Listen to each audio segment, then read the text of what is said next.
A mother and her 3 children were killed, and over 50 others, mostly children, were injured in a tragic crash between a bus and several vehicles in the Galilee region in the north of Israel on Wednesday.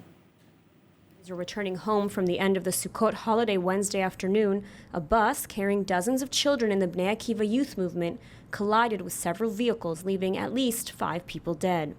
According to initial reports, the bus veered off course, hitting a van and a cab before flipping over onto its side. Magen David Adom said that 4 people inside the car were pronounced dead at the scene.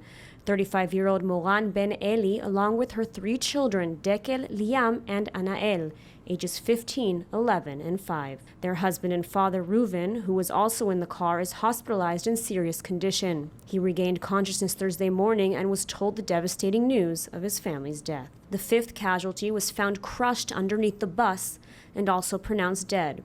He was later identified as the bus driver, 76-year-old Ashel Basson. Additionally, an 11-year-old girl and another boy are hospitalized in critical condition, and dozens more are in light to moderate condition. Countless emergency response units, including those of Magen David Adom, Fire and Rescue Services, and United Hatzalah, were called to the scene to tend to the victims.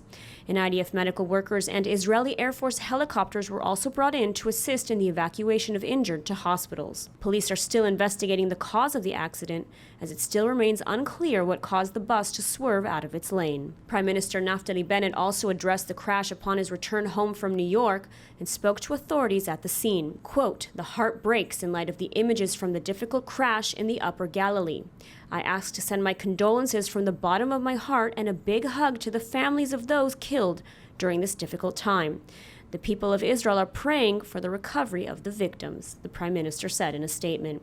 He also called on the Israeli public to exercise extra caution and to drive safely and carefully.